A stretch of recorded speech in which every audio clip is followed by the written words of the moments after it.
शुक्लांबरधरं विष्णुं शशिवर्णं चतुर्भुजं प्रसन्नवदनं ध्याये सर्वविघ्नोपशान्तये सदाशिवसमारम्भां शङ्कराचार्यमध्यमाम् अस्मदाचार्यपर्यन्तां वन्दे गुरुपरम्परां नारायणं नमस्कृत्य नरं चैव नरोत्तमं देवीं सरस्वतीं व्यासं ततो जयमुदीरयेत्। గీతా పాఠం ఈరోజు మంది 49వ క్లాస్ 49th క్లాస్. చాలా ముఖ్యమైనటువంటి శ్లోకం, చాలా మంచి శ్లోకం కూడాను. ఇది నేను చెప్తాను, మీరు చెప్తారా మేడం కిరణ్మయ్య గారు? సరే సార్.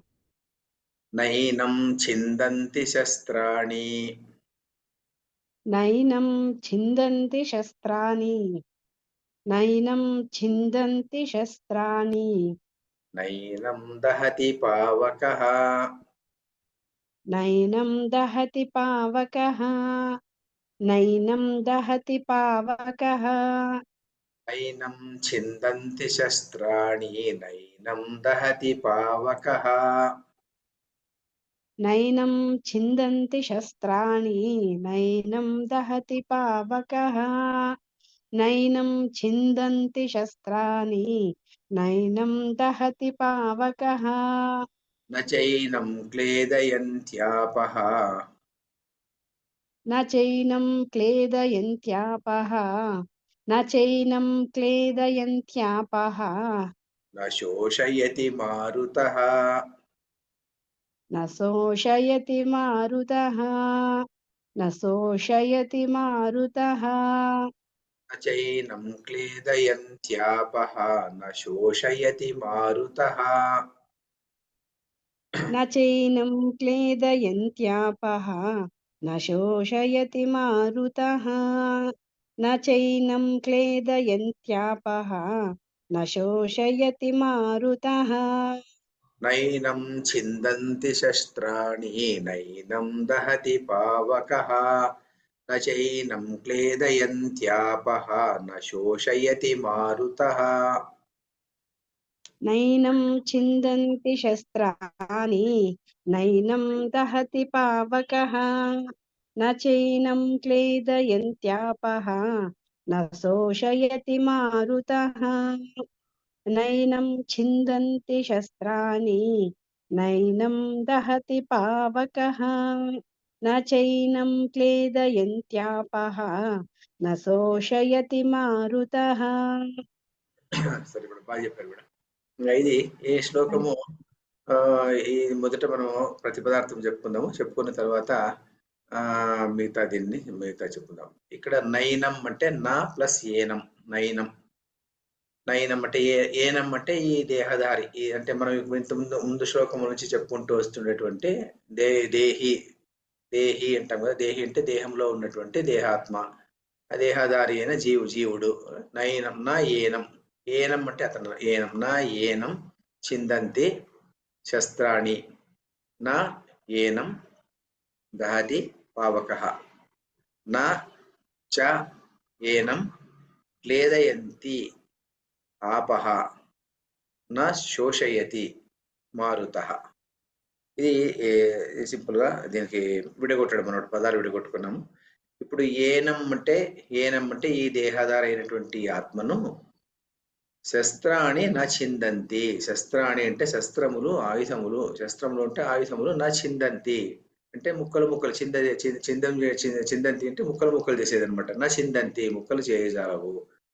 అలాగే ఏనం ఈ దేహాధారి అయిన జీవాత్మను నా దహతి పావకః, పావకః నా దహతి, పావకః అంటే అగ్ని, పావకః అంటే అగ్నిదేవుడు నా దహతి కాల్చివేయజాలడు, అతను కాల్చివేయజాలడు అనమాట. నైనం చిందంతి శస్త్రాణి, నైనం దహతి పావకః, ఈ పావకః నా ఏనం దహతి, ఈ దీనిని దహించజాలడు. అట్లాగే నచైనం క్లేదయంత్యాపః, ఆపః అంటే నీరు, ఆపః అంటే నీరు. అప్పులు ఉంటాం అనమాట. సాధారణంగా మనకు తెలుగు అప్పులకు సంస్కృతం అప్పులకు అది భేదం అనమాట. సంస్కృతంలో అప్పు అంటే నీరు అన్నమాట, తెలుగులో అప్పు అంటే ఏదైనా లోన్ తీసుకోవడం అనమాట, తెలుగులో అప్పు అంటే. అందువల్ల కొంతమంది కవులు ఏం చేస్తుంటారంటే, తెలుగు కవులు అప్పు అనే పదాన్ని ఉపయోగించి కొంచెం శ్లేషగా రాస్తుంటారు అనమాట. ఎవరో ఆయన కవి రాశాడు అనమాట. ఎవరు రాశారంటే, అప్పు అంటే వెంకటేశ్వర స్వామి పొద్దున్న నిద్ర లేవంగానే అప్పులు తీసుకుంటాడు అని.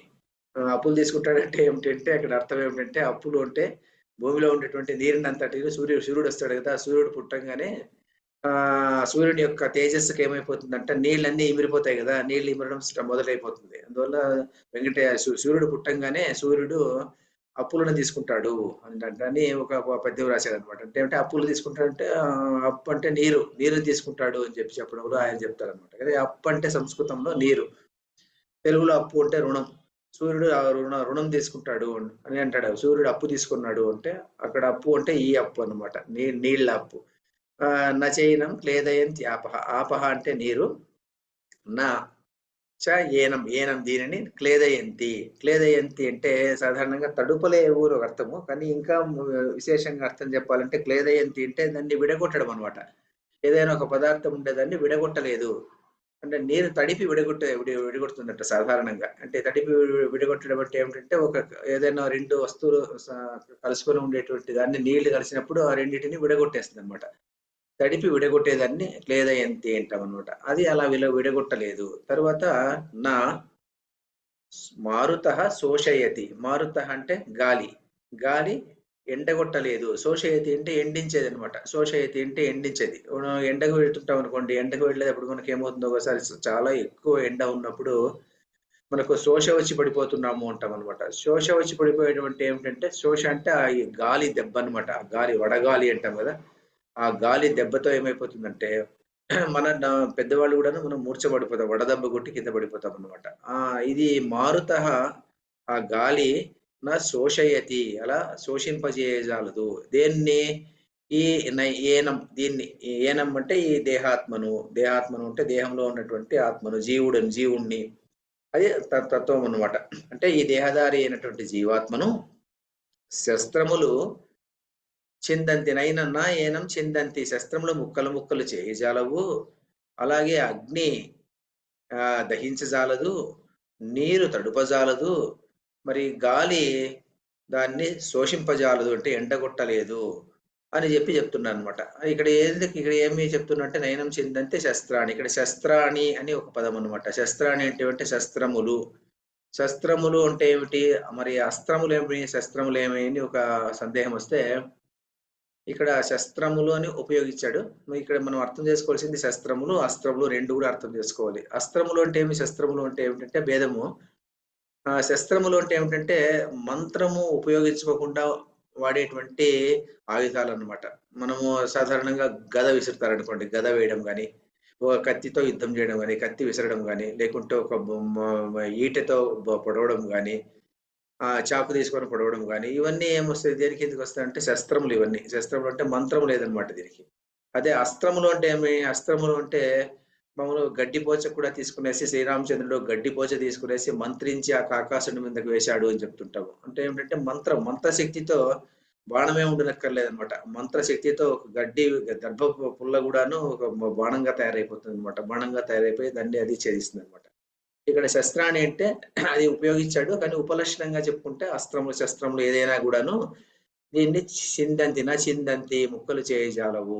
నయనం చిందంతి శస్త్రాణి. దీన్ని ముక్కలు చేయజాలవు. అలాగే పావకః ఏనం దహతి. దీనిని దహింపజాలదు. అగ్నిదేవుడు కూడా కాల్చలేడనమాట. అలాగే నీరు దాన్ని విడగొట్టలేదు. తర్వాత తడుపజాలదు. మారుతః శోషయతి. అంటే ఏమిటి ఇక్కడ చెప్పడం ఏమిటంటే ఇక్కడ 4 చెప్తున్నాడు కదా! ఒకటేమో అగ్ని చెప్తున్నాడు.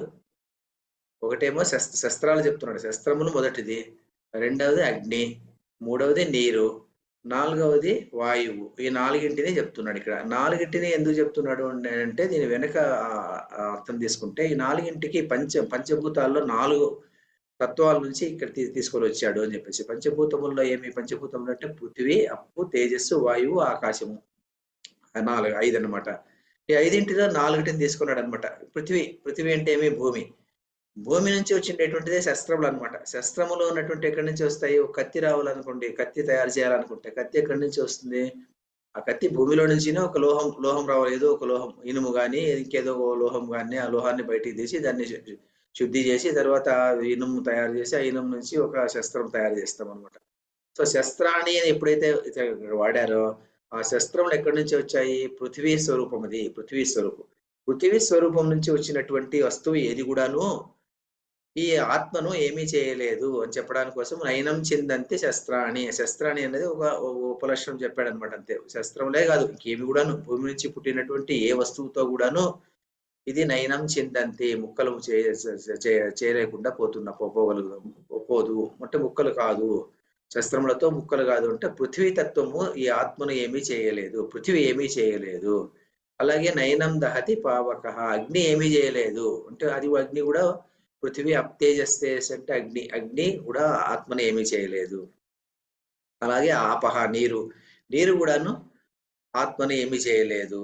అలాగే గాలి కూడా ఏమీ చేయలేదు. అంటే పంచభూతముల్లో ఉన్నటువంటి 4 భూతాల్లో చెప్పాడు అనమాట. ఇక్కడ ఏం చెప్పాడు, ఒక ఆకాశాన్ని తప్పించి మిగిలిన 4 భూతాలు ఇక్కడ చెప్పాడు అనమాట. ఈ 4 భూతాలకు కూడాను అవయవాలు ఉంటాయన్నమాట. 4 భూతాలకు అవయవాలు ఉన్నాయి ఏంటి అన్నమాట, నిరవయవాలు కాదన్నమాట. ఒక ఆకాశం మాత్రము అవయవం లేనటువంటిది.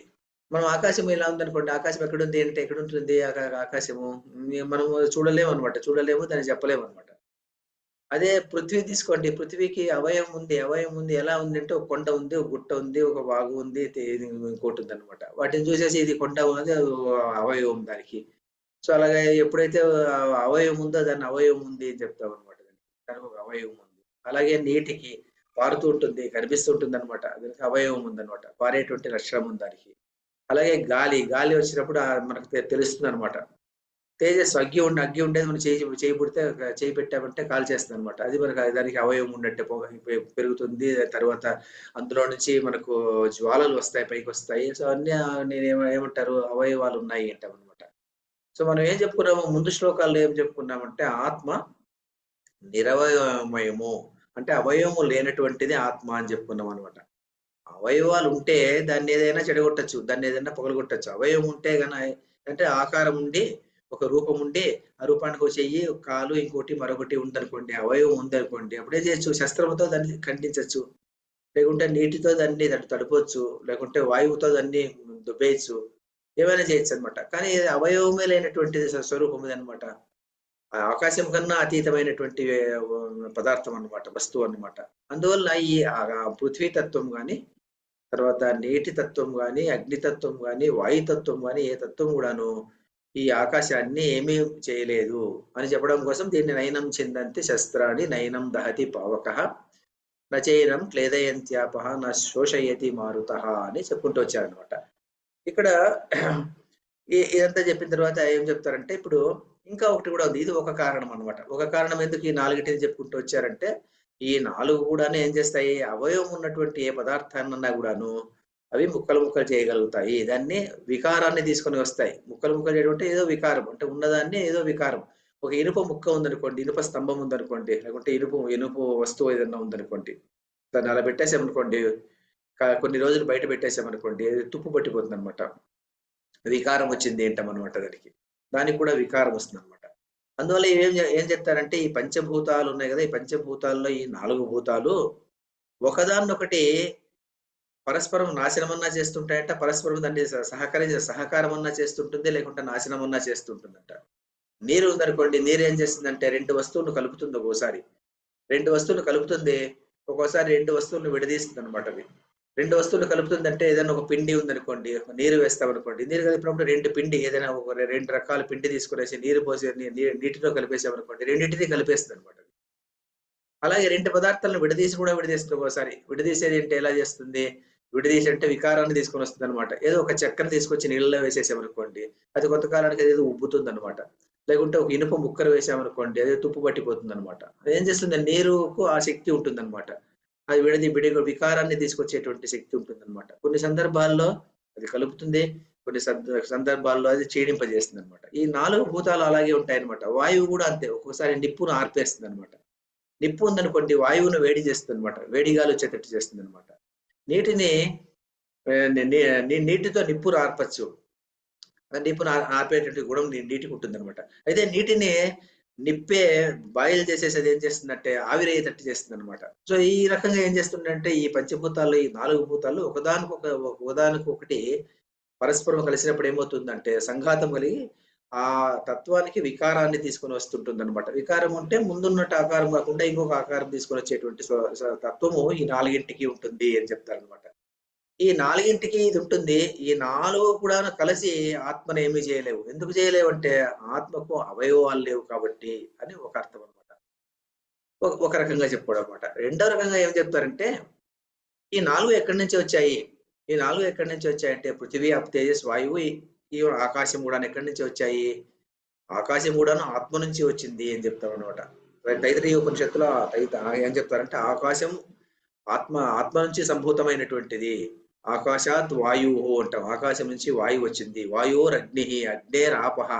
వాయువు నుంచి అగ్ని వచ్చింది. అగ్ని నుంచి నీరు వచ్చింది. నీరు నుంచి భూమి వచ్చింది. భూమి నుంచి ఓషధులు వచ్చినాయి. ఓషధులు అంటే మొక్కలు అవన్నీ. మొక్కల నుంచి అన్నం వచ్చింది. అన్నం నుంచి పురుషుడు వచ్చాడు. అలా ఈ ఈ తను మన పరిణామం అంతా జరిగింది అని చెప్పుకుంటూ వస్తారు తైత్తరీయ ఉపనిషత్తులో ప్రధానమైనటువంటి శ్లోకం అన్నమాట. ఆకాశాత్ వాయు, వాయోరగ్ని, అగ్నేరాపః, అద్భ్యః పృథివీ, పృథివీ నుంచి ఓషధులు వచ్చాయి. ఓషధీభ్యో అన్నం, అన్నాత్ పురుషః అని చెప్పుకుంటూ వస్తారనమాట. కాబట్టి ఏం చెప్తారంటే ఇక్కడ ఇవన్నీ కూడా ఎక్కడి నుంచి వచ్చాయంటే అన్ని కూడా ఆత్మ నుంచి వచ్చినటువంటివే ఇవన్నీ. అన్ని ఆత్మ నుంచి వచ్చినటువంటివి ఏమైపోతాయి? ఇవి ఆత్మను ఏమీ చేయలేవు. ఎందుకంటే ఆత్మ నుంచి పుట్టినటువంటి వస్తువులు ఆత్మను ఏమీ చేయలేపదు. ఎలాగా అంటే సముద్రంలో ఒక తరంగం ఉంటుంది. తరంగం ఉన్నప్పుడు ఏమైపోతుంది? ఆ తరంగం ఎగిసెగిసి పడుతుంటుందన్నమాట. కానీ సముద్రంలో ఉన్నది ఏమి తత్వము? నీటి తత్వం. నీరు ఉంది. సముద్రంలో నీరు ఉంది. తరంగంలో ఏముంది? తరంగంలో కూడా నీరు ఉందన్నమాట. తరంగంలో ఉన్నటువంటి నీరు ఏమైపోతుంది? ఆ నీరు ఎంత ఎగిరి పడినప్పటికీ కూడాను ఆ తరంగం సముద్రంలో విలీనం అయిపోతుంటుంది. ఇంకొక తరంగం పుట్టుకొని వస్తుంటుందన్నమాట. అలాగే ఈ భూమి గాని, ఆకాశం గాని, వాయువు గాని, అగ్ని గాని, నీరు గాని ఇవన్నీ కూడాను ఆకాశం నుంచి పుట్టినటువంటివి కాబట్టి ఆకాశంలోనే ప్రళయం వచ్చినప్పుడు లీనం అయిపోతాయన్నమాట. అందువల్ల అటువంటి పదార్థాలు ఇవన్నీ అయిండే దాని నుంచి ఇవి ఏవి కూడాను ఆత్మను ఏమీ చేయలేకుండా పోతాయి. ఆత్మను అది ఏమి చేయలేకుండా పోతాయి. అంటే ఆత్మ శాశ్వతంగా, నిత్యంగా అలాగే ఉండిపోతుంది అని శ్రీకృష్ణుడు అర్జునుడికి చెప్పేటువంటి సందర్భం అన్నమాట. నైనం చిందంతి శస్త్రాణి, నైనం దహతి పావకః, నచైనం క్లేదయంత్యాపః, న శోషయతి మారుతః. ఇది. దీన్ని ఎందుకు ఇంత ముఖ్యమైనటువంటి శ్లోకం అంటే శంకరాచార్యులు 8 ఏళ్ల వయస్సులో 8 ఏళ్ళు చిన్నప్పుడు సన్యాసం తీసుకుంటాడన్నమాట. సన్యాసం తీసుకున్న తర్వాత గురువును వెతుక్కుంటూ వెళ్తాడన్నమాట. గురువును వెతుక్కుంటూ వెళ్ళినప్పుడు గౌడపాదుడు గురువు. ఆయన ఒక గుహలో కూర్చొని ఏదో తపస్సు చేసుకుంటూ ఉంటాడంట. అప్పుడు ఇతను వెతుక్కుంటూ గురువు సమ్ముఖానికి వస్తాడు ఇతను. సమ్ముఖానికి వచ్చినప్పుడు ఆ గౌడపాదుడు తో ఇతను వచ్చిండే తెలుసుకునేసి ఎవరొచ్చారు ఎవరు అంటాడంట అతను. ఎవరు నీవు అంటాడంట. అప్పుడు ఈయన నిర్వాణ షట్కం అన్నటువంటి ఒక శ్లోకాన్ని చెప్తాడన్నమాట. నేను చిన్నగా మీకోసం ఇక్కడ రాసుకొని వచ్చాను దీన్ని. మీకు అందరికీ వచ్చి ఉండొచ్చు. అయినప్పటికీ కూడా ఇక్కడ సరిగా వచ్చేటువంటి సందర్భం అన్నమాట. చూడండి, మనోబుద్ధి అహంకార చిత్తాని నాహం. మనస్సుకు నేను కాదు, బుద్ధి నేను కాదు, అహంకారముకు నేను కాదు, చిత్తము నేను కాదు. నచ శ్రోత్రజిహ్వే నచ ఘ్రాణ నేత్రే. అంటే ఈ పంచ ఇంద్రియములు నేను కాను. నచ మూడవ లైన్ చాలా ఇంపార్టెంట్ మన శ్లోకానికి దగ్గర అనమాట. నచ వ్యోమ భూమిర్ నా తేజో నా వాయు అంటాడనమాట. నేను వ్యోమ అంటే అగ్ని, వ్యోమ అంటే ఆకాశం అనమాట. నచ వ్యోమ, నేను ఆకాశాన్ని కాదు, నేను భూమి కాదు, నేను తేజ అంటే అగ్ని కాదు, నా వాయువు నేను వాయువు కాదు అని చెప్తాడనమాట. నీవెవరు అని గౌడపాదుడు అడగడం అనమాట. గౌడపాదుడు శిష్యుడిని అడిగితే ఎవరు వచ్చిండేవాడు, అక్కడ ఎవరు వచ్చిండేవాడు అంటే ఇతను నేను ఎవరుంటే నేను అని చెప్తే ఏమైపోతుందంటే దేహాత్మ భావన వచ్చేస్తుంది కదా. నేను ఇది కాదు, నేను అది కాదు, అది కాదు, ఇది కాదు. నేను ఎవరు అంటే నేను చిదానంద రూప, చిదానందంలో ఉన్నటువంటి శివోహం, నేనే శివుడు అనమాట. శివ అహం, శివోహం అని ఆ 8 ఏళ్ల వయసులోనే ఇంత జ్ఞానం ఉన్నటువంటి వ్యక్తి అనమాట శంకరాచార్యుడు. మరి ఇతనికి అతను గురువు అనమాట. ఆ గురువు ఇతని పాఠం చెప్పడం అనమాట. మనోబుద్ధి అహంకార చిత్తాని నాహం, నచ శ్రోత్రజిహ్వే నచ ఘ్రాణనేత్రే, నచ వ్యోమ భూమిర్ నా తేజో నా వాయు అని చెప్పడం అనమాట. నేను వ్యోమ కాదు, నేను భూమి కాదు, తేజ కాదు, వాయువు కాదు, నేను 4 కూడా నేను కాదు అని చెప్పేసి సందర్భంలో ఇతను చెప్తాడనమాట. అంటే ఏం చెప్తున్నాడంటే ఇతను ఈ పృథ్వీ తత్వం నేను కాదు, ఆకాశ తత్వం నేను కాదు, వాయు తత్వం నేను కాదు, నీటి తత్వం నేను కాదు అంటున్నాడు అనమాట. అంటే నేను ఎవరంటే వీటన్నిటికీ అతీతమైనటువంటి స్వరూపం నేను చిదానంద స్వరూపమైనటువంటి ఆత్మస్వరూపము. శంకరాచార్యుడు 8 ఏళ్ల వయసులో చెప్పినటువంటి శ్లోకం అనమాట. మనం ఇప్పుడు 60 ఏళ్ళు 70 ఏళ్ల వయసులో మనం నేర్చుకుంటున్నాం అనమాట. అది వేరే విషయం అనుకోండి. ఆయనకు అంత తెలివి ఉండేటువంటిది అనమాట అప్పట్లో. అది ఇది విశేషార్థం కూడా నేను ఇదే మీకు మళ్ళీ మీకు పంపిస్తాను. నోట్స్ కూడా పంపిస్తాను. ఇది నేను అందువల్ల ఇది కూడా రాశాను. సముద్రమంతా జలస్వరూపము. అందులో పుట్టి ఎగిరిపడే తరంగాలు జలమే కానీ వేరు కావు. అని చెప్పి ఇక్కడ నేను ఇంతకు ముందు చెప్పిన దాన్ని ఇక్కడ రాశానన్నమాట. సో, ఇది ఒక విశేషమైనటువంటి అర్థం అన్నమాట దీనికి. ఈ శ్లోకంలో ఉన్నటువంటి అర్థం. తర్వాత ఈ శ్లోకము ఇంకొక రీతిలో కూడా చాలా ఇంపార్టెంట్ శ్లోకం. ఎందుకంటే, మనకు స్వతంత్రం వచ్చినప్పుడు స్వతంత్రానికి పోరాటం జరిగేటువంటి సందర్భంలో స్వతంత్ర పోరాటం జరిగింది గదా! స్వతంత్ర పోరాటం జరిగేటువంటి సందర్భంలో భగత్ సింగ్ అన్నటువంటి అతన్ని, సుఖ్‌దేవ్ అన్నటువంటి వాళ్ళను వీళ్ళని బ్రిటిష్ వాళ్ళేం జేశారంటే, ఆ సమయం 1929లోనో ఎప్పుడో, ఆ సమయంలో వాళ్ళను మరణశిక్ష విధించారన్నమాట వాళ్ళకు. మరణశిక్ష విధించి వాళ్ళను చంపేస్తారన్నమాట. అంటే ఉరి వేసి చంపేస్తారన్నమాట. చంపినప్పుడు ఎందుకంటే వీళ్ళేదో బాంబు పెట్టారు అన్నటువంటి కేసు వీళ్ళ మీద బనాయించి భగత్ సింగ్, సుఖదేవ్ వీళ్ళందరినీను వాళ్ళు చంపేస్తారనమాట. ఆ చంపేటువంటి సందర్భంలో వీళ్ళని తీసుకెళ్ళి అక్కడ నిలబెడతారంట. నిలబెట్టి మీరు చివరిలో చనిపోయే ముందు ఏమైనా చెప్పదలుచుకున్నారా అంటే భగత్ సింగ్ ఈ శ్లోకం చెప్తాంట. నైనం చిందంతి శస్త్రాణి నైనం దహతి పావక నచైనం క్లేదయంత్యాపహ న శోషయతి మారుతః అని చెప్తాడంట. మరి ఇతను ఏదో భయపడతాడు వీళ్ళు భగత్ సింగ్ తర్వాత సుఖదేవ్ అని చెప్పేసి బ్రిటిష్ వాళ్ళనుకుంటే, బ్రిటిష్ వాళ్ళకు ఇదేదో ఒక శ్లోకం చెప్పుకుంటున్నాడు ఇతను ఏమిటి అని చెప్పేసేసి వాళ్ళు అడుగుతారంట అక్కడ ఉన్నటువంటి వాళ్ళని. ఏమిటి వీడు చెప్పడం ఏమిటిది? అని అడుగుతారంట. అడిగితే ఇదంతా ఎందుకంటే ఇదంతా ఎక్కడి నుంచి మనకు దొరికిందంటే చరిత్రలో ఉందన్నమాట ఇదంతాను. అప్పుడు బ్రిటిషర్స్ ఏం చేసేటువంటి వాళ్ళంటే బ్రిటిషర్స్ జరిగినటువంటి ఇన్సిడెంట్ చనిపోయేటప్పుడు తీసుకెళ్ళేటప్పుడు అక్కడ పోయినప్పుడు ఏం తీసుకెళ్ళాడు? ఎవరు తీసుకెళ్లారు? అతనికి ఎవరు ఆ తాడు మెడకు బిగించారు? అప్పుడు వాళ్ళు ఏం చెప్పారు? చివరిలో ఏం చెప్పారు? ఇవన్నీ రికార్డ్ చేసేటువంటి వాళ్ళు. ఆ రికార్డ్ చేసినటువంటి రికార్డ్స్‌లో ఈ శ్లోకం మనకు కనిపిస్తుందన్నమాట. అప్పుడు వాళ్ళు రాసారంట దీన్ని. భగవద్గీతలో వాళ్ళకి నైనం చిందంతి రాయడం రాదు గదా! అందువల్ల 2లో 23వ శ్లోకము వాళ్ళు చెప్పారంట. వాళ్ళు వేరే వాళ్ళని అడిగాము. వాళ్ళు ఈ శ్లోకం చెప్పారు. అని చెప్పి దాంట్లో వాళ్ళు రెఫర్ చేసి వీళ్ళని తర్వాత చంపారనమాట. అంటే నేను నయనం చిందంతి శస్త్రాణి మీరెవరు మమ్మల్ని చంపడానికి అనేసి. నయనం చిందంతి శస్త్రాణి నయనం దహతి పావకః అని చెప్పేసి భగత్ సింగ్ గట్టిగా చెప్పి తర్వాత ఉరి తాడు అతను బిగించుకున్న తర్వాత అతను అక్కడ చనిపోతాడు. అంటే ఏమిటంటే ఇక్కడ నేను చనిపోయాననుకోండి, నేను చనిపోతే అని దేహాత్మ భావన లేనటువంటి వాళ్ళన్నటువంటి వీళ్ళు. దేహాత్మ అంటే వాళ్ళు ఏదో ఒక కాజ్ కోసం వాళ్ళ ఫైట్ చేశారు అంతేగాని నేను చనిపోయిన తర్వాత మళ్ళీ స్వతంత్ర సమరాన్ని ఎవరు ముందుకు తీసుకెళ్ళేటువంటి వాళ్ళు అంటే వాళ్ళు అదే నేను ఆలోచించేసే అవసరం లేదనమాట. ఎవరో తీసుకెళ్తారనమాట. ముందుకు తీసుకెళ్ళేటువంటి వాళ్ళు వందల కొద్దీ పుడతారనమాట. నేను ఉండనక్కర్లేదు. నేను కర్త కాదు దీనికి. అందువల్ల ఆయన ఏం చేశాడంటే నేను కర్తృత్వం నాది కాదు. నీ శస్త్రం నన్నేం చేయలేదు. నువ్వు శస్త్రంతో నన్ను ఏమన్నా చేసుకో, అస్త్రంతో నన్ను ఏం చేసుకో. నన్ను నీవు చంపలేవు అని చెప్పేసేసి ఆయన అలా చనిపోయాడంట అతను. దాన్ని రికార్డ్ చేసిన తర్వాత అప్పుడు ఇంగ్లీష్ వాళ్ళకి ఆ విషయం చెప్తే, ఆ ఇంగ్లీష్ వాళ్ళు అప్పుడు అంటారంట, మరి ఏ పుస్తకంలోది ఇది? వాళ్ళ రిలీజియస్ బుక్ ఏం బుక్ అంటారంట. మరి భగవద్గీత అంటారంట వాళ్ళు. ఆ భగవద్గీతను బ్యాన్ చేద్దామంటాడంట అప్పుడు. అతను ఉన్నటువంటి ఇతను ఎవడు బ్రిటిష్ జనరల్. బ్యాన్ చేద్దామంటే మరి అప్పుడు వాళ్ళు చెప్తారంట, అక్కడ ఉన్నటువంటి వాళ్ళు చెప్తారంట, బ్యాన్ చేయడం ఏమిటి? కోట్ల కొద్దీ జనాలు ఈ శ్లోకం అప్పటికి నోటికొచ్చినటువంటి శ్లోకం. అంటే ఇప్పుడు ప్రెజెంట్ జనరేషన్ పీపుల్ చాలా మందికి ఈ శ్లోకం రాకపోవచ్చు గానీ, సుమారు 40, 30 ఏళ్ల కిందట ఈ శ్లోకము ప్రతి ఇంటిలోనూ మారుమోగేటువంటి శ్లోకం అన్నమాట. భగవద్గీతలో ఏ శ్లోకం రాకపోయినప్పటికి కూడాను, ఈ శ్లోకం కొన్ని శ్లోకాలు 10, 12 శ్లోకాలు చాలా ముఖ్యమైనటువంటి శ్లోకాలు ఎప్పుడు చెప్పుకునేటువంటి వాళ్ళన్నమాట. ఈ శ్లోకము తర్వాత పరిత్రాణాయ సాధూనాం వినాశాయ చ దుష్కృతాం ఈ శ్లోకాలన్నీను చిన్నప్పుడు మనకు చాలా సాధారణంగా వచ్చేటువంటి శ్లోకాలు ఇవన్నీను. కాబట్టి వాళ్ళన్నారంట మరి భగవద్గీతని బ్యాన్ చేయడం ఏమిటండి మీరు? భగవద్గీతని బ్యాన్ చేస్తే ఎంతో మంది కొన్ని కోట్ల మందిని చంపితే గాని భగవద్గీతని మీరు బ్యాన్ చేయలేరు. కాబట్టేసి మీరలా అనుకోవద్దండి అంటే మళ్ళీ వాళ్ళు వదిలిపెట్టేసారంట. దీన్ని ఇది సో ఫ్రీడమ్ మూవ్‌మెంట్‌కు చాలా దగ్గరగా సంబంధం ఉన్నటువంటి శ్లోకం అన్నమాట ఇది. నైనం చిందంతి శస్త్రాణి నైనం దహతి పావక నచైనం క్లేదయంతాప విద్యాప అనేటువంటి శ్లోకము అంత దగ్గర శ్లోకం అన్నమాట. అలాగే దీనికి ఇంకొక హిస్టారికల్ ఎవిడెన్స్ కూడా ఉంది. ఏమిటంటే ఈ శ్లోకాన్ని అలెగ్జాండర్ ద గ్రేట్ ఆయన అలెగ్జాండర్ ఇండియాకొచ్చినప్పుడు భారతదేశానికొచ్చినప్పుడు ఆయన జీలం, చీనాబ్, రావి, బియాస్, సట్లెజ్ అనే నదులున్నాయి గదా! అక్కడ పంజాబ్ దగ్గర. ఆ నదులు చీలం నదిని దాటుతాడనమాట. చీలం నదిని దాటిన తర్వాత అక్కడ ఆయన యుద్ధం చేసేసిన తర్వాత ఒకరోజు గుర్రంలో అంటే చీనాబ్ రివర్‌ని దాటలేడనమాట అతను. అక్కడ పృథ్వీరాజ్ చౌహాన్ వచ్చి అతనితో యుద్ధం చేస్తాడనమాట.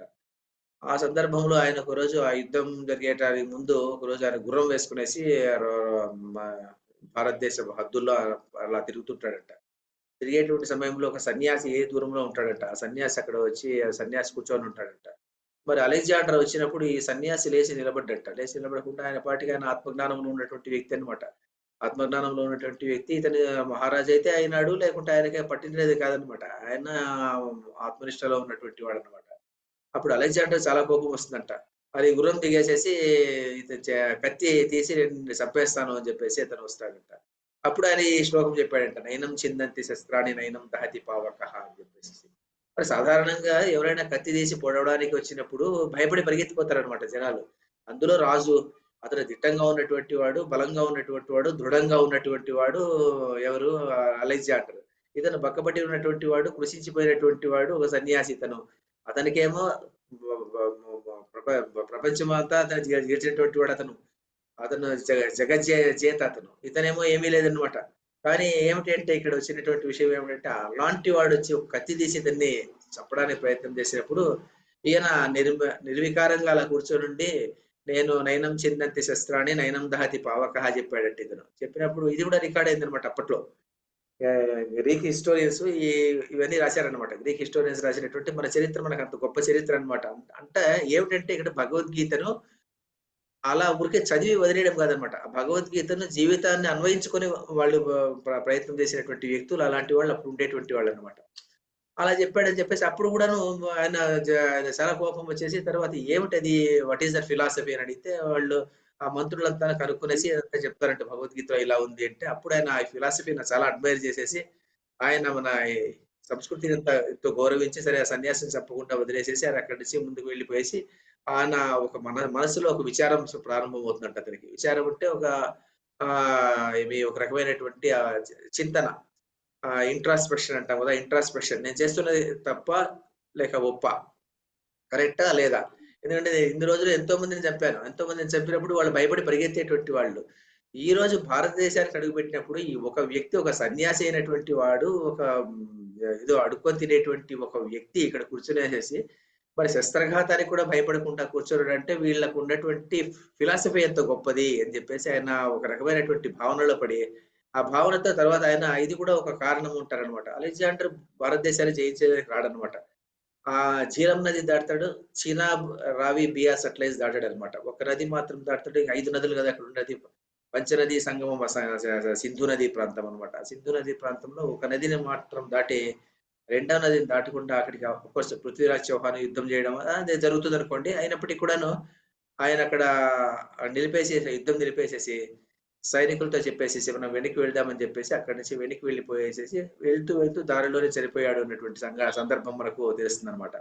సో ఇది అక్కడ మన తత్వానికి ఎంత దగ్గరగా ఉన్నటువంటిది అన్నటువంటిది అంటే మన భగవద్గీత అన్నటువంటి తత్వము ఎంత జీర్ణించుకున్నటువంటి స్వభావం ఉన్నటువంటి సంఘం ఉండేటువంటిది ఆ సందర్భంలో. అలాంటిది కొన్ని ఎన్నో వేల ఏళ్ళు అలా జరిగింది. తర్వాత ఈ ఆధునికత వల్ల దీనివల్ల ఇప్పుడు మనము ఈ శ్లోకాలకంతా దూరం అయిపోతున్నాం గానీ, లేకుంటే గానీ చిన్నప్పుడు మనం బాగా చెప్పుకునేటువంటి శ్లోకం చాలా మంది జీవితానికి అన్వయించుకున్నటువంటి వాళ్ళు దీన్ని ఇలాంటి శ్లోకాలను నైనం చిందంతి శస్త్రాణి నైనం దహతి పావక. అందువల్ల ఇది చాలా ముఖ్యమైనటువంటి శ్లోకం అన్నమాట. ఈ శ్లోకము ఇంతేనండి. దీంట్లో ఇంకేం విశేషం లేదు. అందువల్ల నేను మొత్తం దీన్నంతా షేర్ చేస్తాను.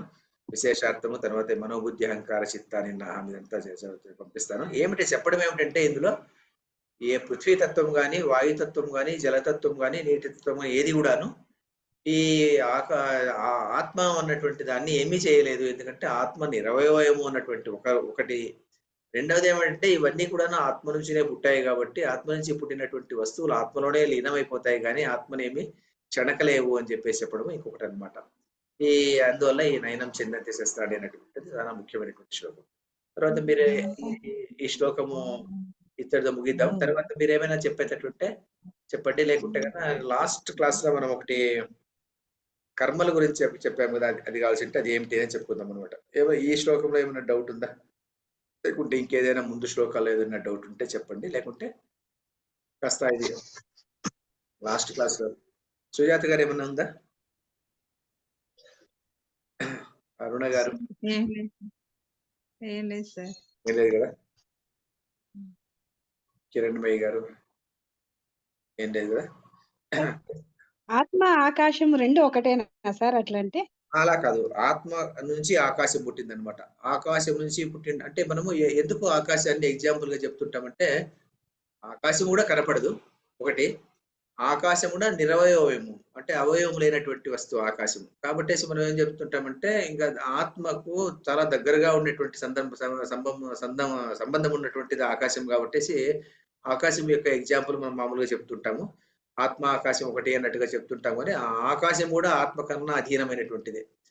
ఆత్మ నుంచి ఆకాశం పుట్టింది అని చెప్తాము. ఆకాశాత్ వాయువు. ఆకాశం నుంచి వాయువు, వాయువు నుంచి అగ్ని, అగ్ని నుంచి నీరు, నీరు నుంచి భూమి, భూమి నుంచి ఓషధులు, ఓషధుల నుంచి అన్నము, అన్నం నుంచి పురుషుడు అని ఇలా చెప్పుకుంటూ వస్తామనమాట. అందువల్ల ఆకాశం కన్నా సరే. అతీతమైనటువంటిదనమాట. ఏది ఆకాశ తత్వం కన్నా అతీతమైనటువంటి తత్వము ఈ ఏది ఆత్మతత్వం. అక్కడ ఉంటుంది అని చెప్పేసేసి. అంత ఆ తత్వంలో ఉంటుంది. పరమాత్మ స్వరూపం అలా ఉంటుంది. నిరవయవంగా ఉంటుంది. నిర్గుణంగా ఉంటుంది. ఒక చైతన్య స్వరూపం. ఆ చైతన్యం ఉన్నటువంటిది సర్వవ్యాపి. ఎక్కడ అన్ని చోట్ల వ్యాపించి ఉంటుందన్నమాట. ఇక్కడ అనేది లేకుండా ఎక్కడైనా వ్యాపించి ఉంటుంది ఆత్మతత్వము. అందువలన అన్ని ఈ ఇప్పుడు మనం జీవుడిని ఎందుకంటామంటే ఈ ఆత్మతత్వము అన్నటువంటిది ఒక దేహాన్ని తీసుకునేసి ఆ దేహంలోకొచ్చినప్పుడు మనం దేహంలో జరిగేటువంటి వికారాలన్నీ ఆ ఆత్మకు జరిగింది అని అనుకునే దాని నుంచి మనకు మనం మనం మనం ఇది నిజం అనుకుంటాము. ఎందుకంటే కనిపించేటువంటిది దేహం కాబట్టేసి ఇది నిజం అనుకుంటాం గానీ, కనబడకుండా ఉండేటువంటిది నిజము. నిజంగా చెప్పాలంటే అది నిజము. ఈ ఆత్మతత్వాన్ని మనం మర్చిపోతున్నాము అని చెప్పేది ఆత్మతత్వాన్నంతా చెప్పేటువంటి ప్రతిపాదన. మొదటి నుంచి చెప్పేటువంటి ప్రతిపాదన. ఒక దేహం తీసుకొనొచ్చినప్పుడు దేహంలో ఆత్మ ఉంటుంది కాబట్టి దేహి అంటాము. అది సాక్షీభూతంగా ఉంటుంది అంతేగాని, అది దానికేమి కర్మలేముండదనమాట. కర్మలంటవు ఏమి ఉండదనమాట. అయినప్పటికి కూడా మనమేమనుకుంటామంటే, మన మనసుకు తట్టేటువంటి ఆలోచన ఎంతవరకు ఉంటుందంటే, మనకు కనిపించేటువంటిది మాత్రమే నిజము అనేటువంటి ఆలోచనతో మనమేం చేస్తామంటే, మనమే నిజము, మనం పారాడేదే నిజము, మన ఈ దేహమే నిజము అనుకునేసి అని అనుకుంటుంటాము. కాబట్టేసి ఇది ఆత్మ రూపంలోకి వెళ్ళాలి అని చెప్తారనమాట. అందువల్లనే వశిష్ఠుడి కథ, విశ్వామిత్రుడి కథ అలాగే కథ అన్నమాట. వశిష్ఠుడు, విశ్వామిత్రుడు యుద్ధం జరుగుతుంది గదా!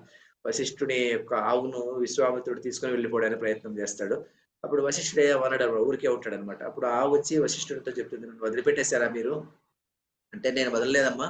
మరి అతను తీసుకెళ్తున్నాడు. మరి నీకు శక్తి ఉంటే నువ్వు కాపాడుకో" అంటాడు. అంతేగాని ఈయన పోయి ఆయనతో యుద్ధానికి కూర్చోడన్నమాట. ఎవరు? వశిష్ఠుడు. "నేను నా దగ్గర నీవు ఆవుగా ఉన్నావు. నాకు సహాయం చేస్తున్నావు ఇన్ని రోజులు. నువ్వు అయినప్పటికి కూడా" అన్నప్పుడు ఆవడుగుతుంది. "అయితే ఈరోజు నన్ను వదిలేస్తున్నావా? అతను నన్ను తీసుకొని వెళ్ళిపోతున్నాడు గదా!" అంటే, "నేను వదిలేయలేదు. మరి నేను ఊరికే ఉన్నానంతే. ఎందుకంటే నాకు ఆ శక్తి లేదు అతనితో. క్షత్రియుడు కాబట్టి అతనితో యుద్ధం చేసేటువంటి శక్తి నాకు లేదు. మరి ఆయన తీసుకెళ్తున్నాడు. నీకు శక్తి ఉంటే రక్షించుకో" అనేసి. అప్పుడు ఎప్పుడైతే ఆవు తనకు తానే సృష్టించుకొనేసి ఎవరిని సైనికుల్లో వాళ్ళందరిని సృష్టించుకొని, ఆ విశ్వామిత్రుడి సైన్యాన్నంతా చంపేసి విశ్వామిత్రుడిని ఓడించేస్తుందో, అప్పుడు విశ్వామిత్రుడు ఏం చేస్తాడంటే, ఆయన తపస్సుకెళ్ళేసి కొన్ని వేల సంవత్సరాలు తపస్సు చేసి ఏమడుగుతాడంటే బ్రహ్మదేవుడిని, నాకు మొత్తం ధనుర్విద్య అంతా నాకు భాషించాలి అని చెప్తాడనమాట. ధనుర్విద్యలో ఇంకేది వదలకూడదనమాట. ధనుర్విద్య మొత్తం అతనికొచ్చేస్తుంది. అంటే సర్వ శస్త్రాలు, అస్త్రాలు అన్నీ అతని అధీనంలో ఉంటాయన్నమాట. ఆ! పగ ది ఆహ్, ది ఆ బలంతో అతనొచ్చి మళ్ళీ వశిష్ఠుని మీదకి బాణాలు వేయడం మొదలుపెడతాడన్నమాట. వశిష్ఠుడు ఈ బాణాలన్నీ ఎక్కడి నుంచి వచ్చినవి? ఈ బాణాలన్నీ వచ్చినటువంటి పృథ్వీ తత్వంలో వచ్చినటువంటి బాణాలు. మరి అవి ఏం చేస్తాయి? ఏం చేయలేదన్నమాట. అందువల్ల ఇతనేం చేస్తాడంటే అక్కడ కమండలం ముందు పెట్టి ఆయన కూర్చుంటాడన్నమాట. మరి ఆయన వేసిన బాణమంతా వచ్చేసి ఆ కమండలంలోకి వెళ్ళిపోతూ ఉంటుంది అని కథ మనకు. కానీ కథకు సింబాలిక్ సిగ్నిఫికెన్స్ ఏమిటి అంటే, ఆ కథ సింబాలిక్ సిగ్నిఫికెన్స్ ఆత్మతత్వంలో ఉన్నటువంటి వ్యక్తిని పృథ్వీ తత్వం ఉన్నటువంటిది ఏమీ చేయలేదు అని చెప్పడం కోసం ఆ కథ చెప్పారనమాట. ఆ కథను చెప్పడంలో అంటే, ఈ కథలన్నీ ఎలా పుట్టాయి అంటారంటే, సాధారణంగా ఏం చెప్తారంటే, కథలు పుట్టడానికి కారణము పురాణాల్లో ఉన్నటువంటి కథలన్నిటికీను కారణం వచ్చేసి ఒక సిగ్నిఫికెన్స్ ఉంటుంది. ఆ సిగ్నిఫికెన్స్ సాధారణ జనులకు పృథ్వీ తత్వము, తర్వాత ఆత్మతత్వము, పృథ్వీ తత్వము, ఆత్మతత్వాన్ని ఏమి చేయలేదు అని చెప్పేసి సాధారణ జనులకు చెప్తే వాళ్ళకి అర్థం కాదు కాబట్టేసేసి, వాళ్ళు కథ రూపంలో చెప్తే ఆ కథను అర్థం చేసుకుంటారు అనే ఉద్దేశ్యంతో ఈ కథలు తయారు చేశారు పురాణాలు అని చెప్పేసి చాలా మంది అంటుంటారనమాట. ఈ పురాణాలన్నీ అలా పుట్టుకొచ్చాయన్నమాట. కథను మనం తీసుకోకూడదనమాట. ఇప్పుడున్న కథలో ఉన్నటువంటి భావం ఏమిటి అనేది మాత్రమే ముఖ్యమైనటువంటిదనమాట. ఈ పృథ్వీ తత్వం అన్నటువంటిది ఆత్మతత్వాన్ని ఏమి చేయలేదు అని చెప్పడం కోసము, ఈయన ఆత్మతత్వంలో ఉన్నటువంటి వ్యక్తి బ్రహ్మజ్ఞాని ఇతను వశిష్ఠుడు. ఇతను ఇంకా నా దగ్గర ఉన్నటువంటి బాణాలతో నేను ఇతన్ని జయిస్తాను అని అనుకుంటాడనమాట. అనుకునేసి ఇతను యుద్ధానికొస్తాడనమాట. మరి బాణాలు ఎప్పుడు పని చేయలేకపోతే అప్పుడు అతనిని గుర్తిస్తాడనమాట. ఓ ఇతను బ్రహ్మజ్ఞాని. అప్పుడు ఏం చెప్తా అంటే ఏమో చెప్తాడనమాట. మహాభారతంలో ప్రసిద్ధంగా ఉంటుందనమాట. దిక్ క్షత్రియ బలం బ్రహ్మబలం బలం అంటాడు. దిక్ క్షత్రియ బలం. దిక్ అంటే మనం తెలుగులో తూ అంటాం కదా! తూ అని చెప్పేసి ఉంచేస్తుంటాం కదా! ఈ క్షత్రియ బలం ఒక తూ అంటే దిక్ దిక్ క్షత్రియ బలం బ్రహ్మబలం బలం బ్రహ్మబలమే బలము అని చెప్పేసి ఆయన మళ్ళీ బయటికెళ్తాడనమాట. బయటికెళ్ళి అప్పుడు తపస్సు చేయడం ఎందుకు చేస్తాడంటే నేను బ్రహ్మజ్ఞాని గావాలి అంటే బ్రహ్మ తత్వం నాకు రావాలి. ఆ జ్ఞానం నాకు రావాలి అని చెప్పేసి బ్రహ్మను గురించి 1000 ఏళ్ళు తపస్సు చేస్తాడనమాట. అప్పుడేమైపోతుంది ఒక్కొక్కరినే పంపిస్తాడనమాట. అప్పుడేం చెప్పితే ఎవరో ఒక ఆహ్, మ ఏమ మేనక వస్తుంది. మేనక వచ్చినప్పుడు మళ్ళీ అతను మనసు జారిపోయి మళ్ళీ అతను లో పడిపోతాడు. కామంలో పడిపోతాడు. అంటే కామాన్ని జయించాలి, క్రోధాన్ని జయించాలి. మరి ఇవన్నీ జయించినప్పుడు మాత్రమే బ్రహ్మజ్ఞానం కలుగుతుందనమాట. ఆ కామాన్ని జయించడం అన్నది మేనక. తర్వాత క్రోధాన్ని జయించడము అన్నటువంటిది మళ్ళీ ఎవరో వచ్చినప్పుడు వాళ్ళని శపించకుండా వదిలిపెట్టడం అన్నమాట. ఈ క్రోధాన్ని జయించలేకుండా పోతాడన్నమాట. ఆ అన్నిటిని జయించి చివరిలో ఏమైపోతుందంటే బ్రహ్మజ్ఞానం వచ్చేదానికి ముందు తర్వాత రంభను పంపిస్తారన్నమాట. రంభ వచ్చినప్పుడు రంభంతట ఆయన ముందు నృత్యం చేస్తుంది. అంతా అయిపోయిన తర్వాత సరే నువ్వంతా నృత్యం చేసింది అయిపోయింది. ఇంకా నాకేం నీ మీద నేను కోపం చేసుకోను. నీకు శాపం పెట్టను. ఇంకా నృత్యం చేసేటటువంటి నువ్వు చేసుకోవచ్చు. నాకే అభ్యంతరం లేదు అంటాడితను. అప్పుడు ఆమెకు నమస్కారం చేసి, "అయ్యా! నువ్వు నన్ను క్షమించి వదిలిపెట్టావు అంతే చాలు" అని చెప్పేసి ఆమె వెళ్ళిపోతుందన్నమాట. అప్పుడు బ్రహ్మదేవుడు ప్రత్యక్షమవుతాడు. బ్రహ్మదేవుడు ప్రత్యక్షమై నీవిప్పుడు వశిష్ఠుడితో సమానమైనటువంటి వాడు అని చెప్తాడు. అంటే వశిష్ఠుడితో సమానమైనటువంటి వాడు అంటే నీవు ఇప్పుడు బ్రహ్మజ్ఞాని అయినావు. ఎప్పుడు బ్రహ్మజ్ఞాని అవుతాడు? కామము, క్రోధము అన్ని జయించినటువంటి వాడు. అంటే కామానికి లోను కాకూడదు, క్రోధానికి లోను కాకూడదు. తర్వాత ఆత్మ జ్ఞాన నిష్ఠుడై ఉండాలి. ఎవరిని శపించకూడదు. అలాంటి భావం వచ్చినటువంటి వాడు ఆత్మజ్ఞాని అన్నమాట. అతను అందరి వ్యక్తుల్లోనూ ఆత్మను చూసేటువంటి వ్యక్తి అన్నమాట. అప్పుడు అతని వశిష్ఠుడు వేరే కాదు. తను వేరు కాదన్నమాట. ఆ సిట్యుయేషన్ వచ్చినప్పుడు బ్రహ్మ ప్రత్యక్షమై "నీవిప్పుడు బ్రహ్మజ్ఞాని అయినావు" అని చెప్తాడన్నమాట. సో, అది ఆ కథ అలా ఉంటుందన్నమాట. ఆ కథకి సందర్భం అలా చెప్తారన్నమాట. అందువల్ల ఆకాశం కన్నా అతీతమైనటువంటిది ఆత్మ. అలా చెప్తారండి. సరే సార్. థాంక్ యూ చేశా. సార్. నేను ఒక నిమిషం ఉంది. ఇది ముగించేస్తాను. తర్వాత ఏమైనా మాట్లాడుకుందాం. కాయేన వాచా మనసేంద్రియైర్వా బుద్ధ్యాత్మనా వా ప్రకృతే స్వభావాత్ కరోమి యద్యత్ సకలం పరస్మై నారాయణాయేతి సమర్పయామి. సర్వం శ్రీకృష్ణార్పణమస్తు.